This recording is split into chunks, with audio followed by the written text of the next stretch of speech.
حلال نہ ہو تو کیا کیا جائے؟ صبر کیا جائے. یہی آپ کو دینے سے پہلے سوچنا چاہیے.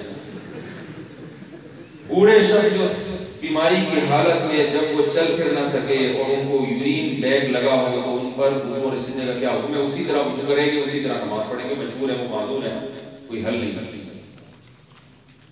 کسی عالم یا پیر سے بیعت ہونا ضروری ہے. آپ کے کراچی شہر میں عورت مارچ کا انعقاد کیا جا رہا ہے. علماء کراچی اس بارے میں کوئی بیان نہیں دے رہے. مہربانی فرما کر اپنی رائے کا اظہار کریں. جو بیعت ہونے سے متعلق سوال ہے، بیعت ہونا ضروری نہیں ہے، لیکن اگر کسی متشرع بزرگ سے جو واقعی شریعت پہ چلتے ہیں ان سے اگر انسان بیعت ہوتا ہے تو اس کا فائدہ ہوگا. ہر فائدے مند چیز ضروری نہیں ہوتی، اور ہر چیز کو اس لیے نہیں چھوڑا جاتا کہ ضروری نہیں. بھائی دودھ پینا ضروری ہے، لیکن پھر بھی لوگ پیتے ہیں. بھائی ڈاکٹر کہتے ہیں فائدہ ہوگا، اس نہیں پیو تو مرو گے تھوڑی. تو اسی طرح بیعت ہونے سے فائدہ ہوتا ہے. میں بھی بیعت تھا حضرت مفتی رشید احمد صاحب رحمۃ اللہ علیہ. اگر میں ان سے بیعت نہ ہوتا تو اللہ ٹوٹا پھوٹا مجھ سے جو کام لے رہے آج وہ نہ ہو. تو بیعت ہو کے انسان ان کی صحبت میں رہتا ہے، ان سے سیکھتا ہے، ایک لمبے عرصے تک ان سے فائدہ اٹھاتا ہے، تو پھر اس کی بعد میں اللہ اثر پیدا کر دیتے ہیں، اس کی زندگی میں اللہ تبدیلی لے آتے ہیں. تو ضروری نہیں ہے، ضروری تو صرف گناہ چھوڑنا ہے.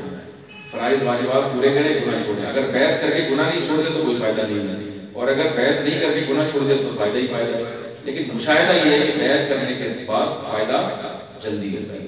رہا یہ مسئلہ کہ کراچی میں عورت مارچ کا انعقاد کیا جا رہا ہے، میرے علم میں نہیں ہے. اگر واقعی ہے تو انشاءاللہ اس پر بیان دیں گے انشاءاللہ.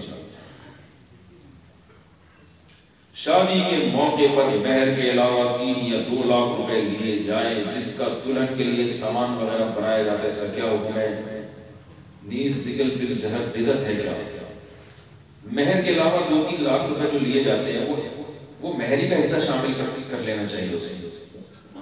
بھائی ہونا یہ چاہیے کہ لڑکی کو گھر میں خالی ہاتھ رخصت کرتے ہوئے ابا کو اگر اچھا نہیں لگ رہا تو ابا کو چاہیے کہ داماد سے کہیں بھائی ایڈوانس میں مہر دے دو، ٹھیک ہے، تاکہ ہم بچی کے لیے اس سے گھر کا سامان خریدیں. تو اس کو مہر کا حصہ بنا دیں تاکہ وہ کسی شرعی حکم میں آئے. مہر الگ سے یہ پھر کس بات کے لیے جا رہے ہیں، یہ پھر غلط ہو جائے گا. اس میں بعض دفعہ دولہا راضی نہیں ہوتا، پھر اس کی مرضی کے بغیر ہوتا ہے تو یہ ناجائز ہو جائے گا. تو اس کو مہر کا کیا بنا لیں؟ حصہ. بھئی ایڈوانس مہر اتنا ہوگا، باقی بعد میں اس ایڈوانس مہر سے اپنی بچی کے لیے جہیز کا سامان خرید کے بھیج دیں. پرائز بانڈ جائز ہے یا ناجائز؟ بہت سے علماء کہتے ہیں، بہت سے علماء جائز کہتے ہیں، بہت سے بالکل حرام ہے، ناجائز ہے، جوا ہے. حضرت یہ جو جوانی سود ہے، یہ جو فوٹو اور ویڈیو بنائی جاتی ہے شرعاً اس کا کیا حکم ہے؟ جائز ہے؟ اس میں پوری بہت تفصیل سے بیانات ہو چکے ہیں، یوٹیوب پہ آپ کو دلائل مل جائیں گے انشاءاللہ. اسلامی شاعری جائز ہے یا ناجائز؟ قسم کی شاعری حلال ہے. شاعری ہر قسم کی جائز ہے جب تک وہ فحش نہ ہو، فحش شاعری نہ ہو، باقی جائز ہے. ادھر رکھتے چلے جاتے ہیں ورنہ یہی سوال بار بار آتا ہے. اگر کسی پر قرض ہو تو جہاد میں جانا کیسا ہوگا؟ اگر وہ قرض ادا کرنے کا اس کو یقین ہے کہ میرے مرنے کے بعد میری وراثت سے قرض ادا ہو سکتا ہے، پھر تو جائز ہے، ورنہ جائز نہیں ہے جانا. حدیث میں آتا ہے شہید کا ہر گناہ معاف ہوتا ہے مگر قرضہ معاف نہیں ہوتا. بینک میں کام کرنے کے حوالے سے ہمیں فرمایا، بینک میں اگر آپ ایسی جاب کر رہے ہیں کہ بینک بھی سودی ہے اور آپ کا کام بھی سود سے ریلیٹڈ ہے، سود لکھنا پڑ رہا ہے، سودی معاملات کو دیکھنا پڑ رہا ہے، تو یہ بالکل حرام ہے. اور اگر بینک میں اسلامی بینک ہے تو وہ بالکل جائز ہے. اور اگر بینک تو سودی ہے مگر آپ کا کام ایسا ہے کہ اس میں سود میں ذرہ برابر بھی انوالومنٹ نہیں ہے، آپ جیسے پہرا دے رہے ہیں، آپ پیسے تو پڑے ہوئے ہیں نا، ان کی حفاظت کر رہے ہیں، تو ایسی صورت میں علماء کا اختلاف ہے، گنجائش ہے باہر اس کی کہ کوئی دوسری جاب نہ ہو تو کر سکتے. سرکاری ملازم ہوں، پولیس میں جھوٹ لکھنے کو کہتے ہیں اللہ کے خوف سے ڈرتا ہوں مگر نوکری ہے، کیا کرنا ہے؟ کیا لکھا ہے؟ پولیس، ہاں پولیس میں جھوٹ لکھنے کو کہتے ہیں. بھئی ایسا جھوٹ لکھنا جس میں کسی پہ ظلم ہو جائے یہ تو بالکل جائز نہیں. تقلید کی شرعی حیثیت کیا ہے؟ تقلید جو ہے نا عامی آدمی پر واجب ہے. اس پہ تو بہت سارے میرے بیانات ہیں، بھی پچھلے اتوار کو بیان ریکارڈ کروایا، اس کا کلپ بھی آ جائے گا. یہ جو لوگ کہتے ہیں نا تقلید بدعت ہے، یہ غلط ہے. بعض لوگ کہتے ہیں تقلید 4 صدی ہجری کی بدعت ہے، یہ بھی غلط ہے، تقلید صحابہ کے دور سے چلی آ رہی ہے۔ بہت سارے فتاوی آپ کو ملیں گے مصنف ابن ابی شیبہ میں کہ کوئی شخص آیا صحابی رسول کے پاس، مسئلہ پوچھا، صحابی نے مسئلہ بتایا، مسئلے کی دلیل نہیں بتائی، تو یہ تقلید ہی تو ہے نا، سمجھ رہے ہیں؟ ایک اہل حدیث عالم تھے، میری ان سے بات ہو رہی تھی طلاق ثلاث کے مسئلے پر، تو میں نے ان کو فتویٰ دکھایا کہ عبداللہ ابن مسعود رضی اللہ تعالیٰ عنہ کے پاس ایک شخص آیا، اس نے کہا کہ بیوی کو 3 طلاقیں دے دی ہیں تو کیا کروں؟ تو عبداللہ ابن مسعود نے فتویٰ دیا کہ طلاق واقع ہو گئی ہے۔ وہ یہ مسئلہ سن کے چلا گیا، تو وہ اہل حدیث کہنے لگے کہ دیکھیں یہاں عبداللہ ابن مسعود کی بات ہم اس لیے نہیں مانیں گے کہ انہوں نے اس مسئلے کی کوئی دلیل بیان نہیں کی۔ تو میں نے ان سے کہا، میں نے کہا دیکھیں آپ کے 2 دعوے ہیں، ایک دعویٰ یہ کہ 3 طلاقیں ایک ہوتی ہیں، ایک دعویٰ یہ کہ تقلید بدعت ہے۔ میں نے کہا اس حدیث سے دونوں دعووں کی نفی ہو رہی ہے۔ ایک تو عبداللہ بن مسعود کا فتویٰ یہ بھی بتا رہا ہے کہ 3 ہوتی ہیں، دوسرا آگے انہوں نے دلیل نہیں دی نا، تو اس سے بھی پتہ چل رہا ہے کہ تقلید 4 صدی کی بدعت نہیں ہے، صحابہ کے دور کی سنت ہے۔ نہیں آ رہی سمجھ میں تو پولیس بلوا دیتا ہوں لیکن پھر سوال ہے پولیس کو کون سمجھائے؟ جب پولیس بلوائی جائے، جب پولیس کو تو کم از کم سمجھائے۔ تو اہل حدیث حضرات کا میں تہہ دل سے احترام کرتا ہوں، میری عادت نہیں ہے طنز کرنے کی، میں یہ نہیں کہتا کہ وہ معاذ اللہ اہل سنت سے خارج ہیں یا وہ جہنم میں جائیں گے، ایسا نہیں ہے، وہ بھی قرآن و حدیث کو فالو کرتے ہیں، لیکن جو باہر جو اعتراضات ہوتے ہیں اس کا تو جواب دینا پڑے گا نا۔ تو ایسا نہیں ہے کہ تقلید بدعت ہے، تقلید صحابہ کے دور سے چلی آ رہی ہے کہ جس کو نہیں آتا وہ اس سے پوچھے جس کو آتا ہے۔ اب قرآن مجید میں اللہ کا ارشاد ہے اتبعوا ما، جماعت المسلمین کا نام سنا ہے آپ نے؟ میرے ایک دفعہ ان سے بھی مناظرہ ہوا، مناظرہ کیا، میں مناظرے نہیں کرتا، میں تو جا کے جیسے میں نے انجینئر سے کہا یار تمیز سے بیٹھ کے محبت کی باتیں کر لیتے ہیں، تو ایسے ہی میں نے جماعت المسلمین والوں نے مجھے بلا لیا، اس وقت میں زیادہ مشہور بھی نہیں تھا، تو وہ کہنے لگے دیکھیں قرآن مجید میں آتا ہے اتبعوا ما انزل الیکم من ربکم، اس قرآن کی اتباع کرو جو اللہ نے تم پر لازم کیا ہے، اس کو فالو کرو، ولا تتبعوا من دونه اولیاء، اس قرآن کو چھوڑ کر دوسروں کے پیچھے مت چلو۔ تو کہنے لگے آپ لوگ قرآن کو چھوڑ کر امام ابو حنیفہ کے پیچھے چلتے میں نے کہا کیوں بھائی؟ کہہ رہے ہیں قرآن میں آتا ہے کہ مائیں اپنے بچوں کو 2 سال تک دودھ پلائیں گی، امام ابو حنیفہ کہتے ہیں 2.5 سال تک پلا سکتی ہیں، تو آپ قرآن کو چھوڑ کر کس کے پیچھے چل رہے ہو؟ ہاں تو یہ تقلید ہے، یہ شرک ہے، یہ بدعت ہے وغیرہ وغیرہ۔ تو جب وہ کافی لمبا انہوں نے خطبہ بھی پڑھا تھا الحمدللہ، میری جب باری آئی تو میں نے کہا نحمدہ و نصلی علی رسول الکریم، میں نے کہا یہ جو قرآن میں اللہ تعالیٰ کا ارشاد ہے اتبعوا ما انزل الیکم من ربکم، اس قرآن کی اتباع کرو جو اللہ نے نازل کیا ہے، اس سے پورا قرآن مراد ہے یا آدھا مراد ہے؟ سمجھ میں آ رہی ہے بات؟ انہوں نے کہا جی پورا قرآن مراد ہے۔ میں نے کہا پورے قرآن میں یہ بھی آتا ہے وَاتَّبِعْ سَبِيلَ مَنْ أَنَابَ إِلَيَّ، اس شخص کے پیچھے چلو جو میرے راستے پہ، بولو بھائی میں نے کہا ایک آیت میں قرآن کہہ رہا ہے قرآن کے پیچھے چلو، ایک آیت میں کہہ رہا ہے اس کے پیچھے چلو جو قرآن کے پیچھے چل رہا ہے، یعنی یہ تو ایسے ہی ہو گیا جیسے آپ حیدرآباد جا رہے ہیں، آپ کو راستہ معلوم نہیں ہے، تو میں کہتا ہوں یہ جو سڑک ہے نا یہ حیدرآباد جا رہی ہے، ڈائریکٹ آپ اس سڑک پہ چلیں، براہ راست جائیں، کسی کو فالو کرنے کی ضرورت نہیں ہے۔ اور ایک طریقہ یہ میں کہوں کہ بھائی یہ بس بھی حیدرآباد ہی جا رہی ہے، اس بس کے پیچھے پیچھے چلو، نہیں آ رہی بات میرا؟ تو میں نے کہا ایک ہی آدمی کو 2 مختلف قسم کے خطاب کیے جا سکتے ہیں؟ آپ ایک ہی آدمی سے کہہ رہے ہیں بھائی ستار بھائی کو ستار کو بیٹھا تو معذرت، ستار بھائی آپ نے حیدرآباد جانا ہے نا تو آپ خود سے چلے جاؤ، خود ہی چلے جاؤ، کسی کو فالو کرنے کی ضرورت نہیں۔ اچھا میں خود سے جا رہا ہوں، نہیں آپ اس بس کے پیچھے جاؤ جو حیدرآباد جا رہی ہے۔ اچھا میں کسی بس کے پیچھے نہیں، بس کے پیچھے نہیں جاؤ، خود سے جاؤ۔ کہے گا بھائی کیا کر رہے ہو؟ کبھی کہہ رہے ہو بس کے پیچھے جاؤ، کبھی کہہ رہے ہو خود سے جاؤ۔ ایک ہی آدمی کو 2 مختلف قسم کے احکامات نہیں دیے جا سکتے۔ تو میں نے کہا یہ کیا بات ہے؟ قرآن ایک طرف کہہ رہا ہے قرآن کے پیچھے چلو، ایک طرف کہہ رہا ہے اس کے پیچھے چلو جو قرآن کے پیچھے چل رہا ہے۔ تو تو میں نے کہا یہ ایک ہی آدمی کو 2 قسم کے خطاب نہیں ہے. اصل میں قرآن مختلف لوگوں کو مختلف بات کرتا ہے. جس کو پورا قرآن آتا ہے اس کو قرآن کہہ رہا ہے کہ ڈائریکٹ قرآن پہ چلو.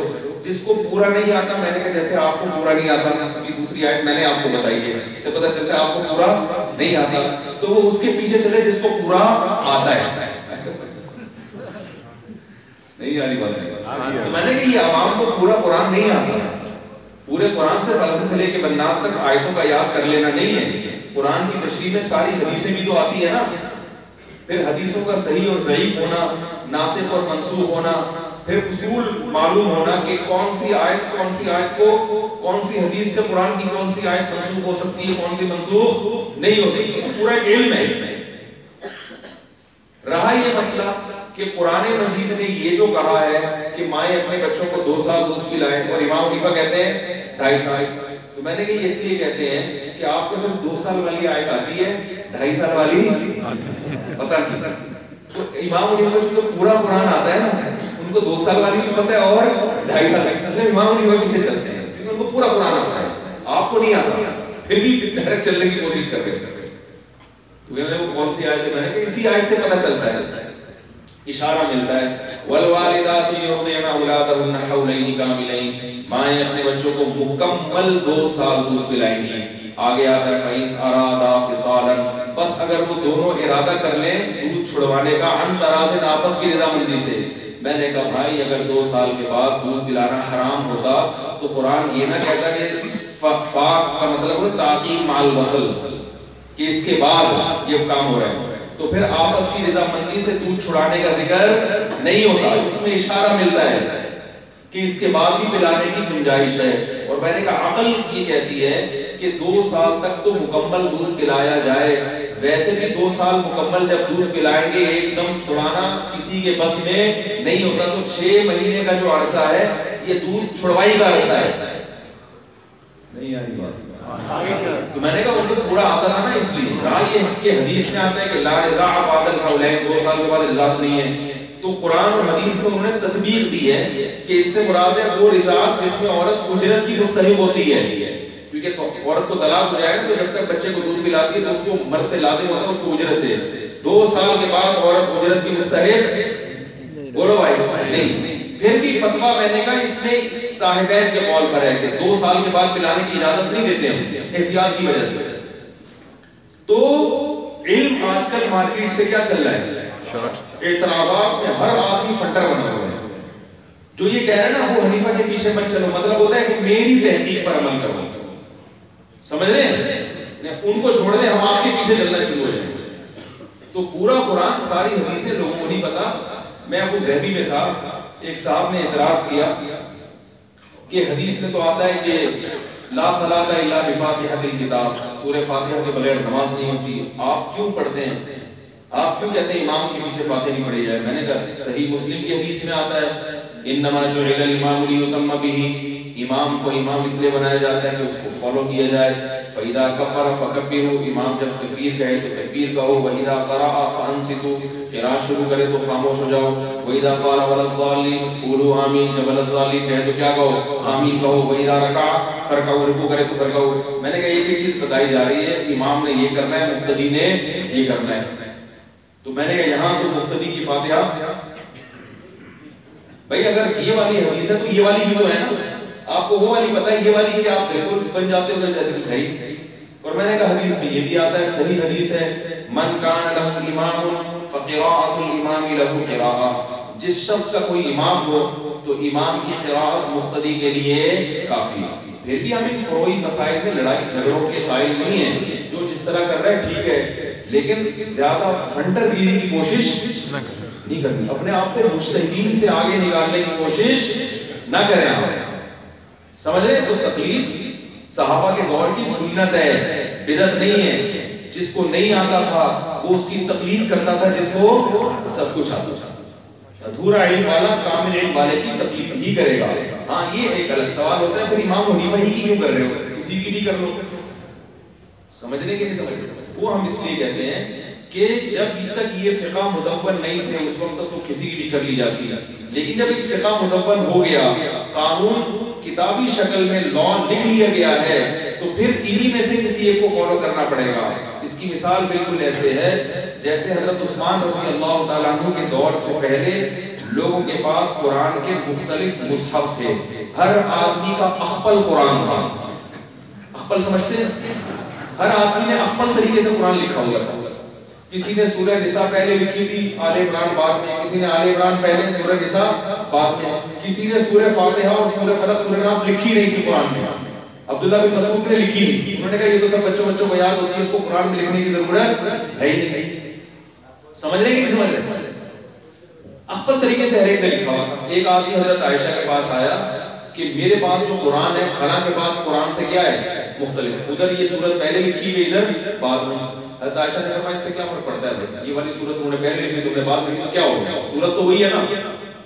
لیکن حضرت عثمان نے اس کو کیا کر دیا کہ مختلف قرآن جب چلیں گے امت میں انتشار پیدا ہوگا. ساری دنیا سے قرآن جمع کر کے چلا دیا، ایک قرآن پہ جمع کیا جس کو کیا کہا جاتا ہے مصحف عثمانی، حضرت عثمان کا جمع کردہ قرآن، تاکہ امت میں اختلاف نہ ہو. تو فقہ تو بہت سارے ہیں، فتاوی بہت سارے ہیں، لیکن اللہ نے امت کو ان چار پہ کیا کر دیا جمع کر دیا. گویا اللہ نے آگ لگا دی باقیوں کو.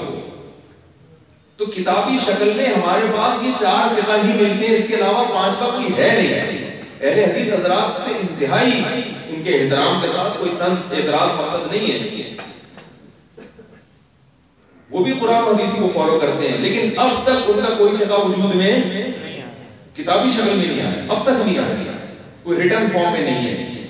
تو اس لیے جو ہے ہم یہ کہتے ہیں کہ جو وجود میں آ چکا ہے، جس پر امت نے اتفاق کر لیا، انہی میں سے کسی ایک کو فالو کر لیا جائے اور دوسروں کو بھی درست سمجھا جائے. جی جناب ہو گیا نماز؟ چلو بچے تو بہت سارے پڑھے ہیں، بہت زیادہ.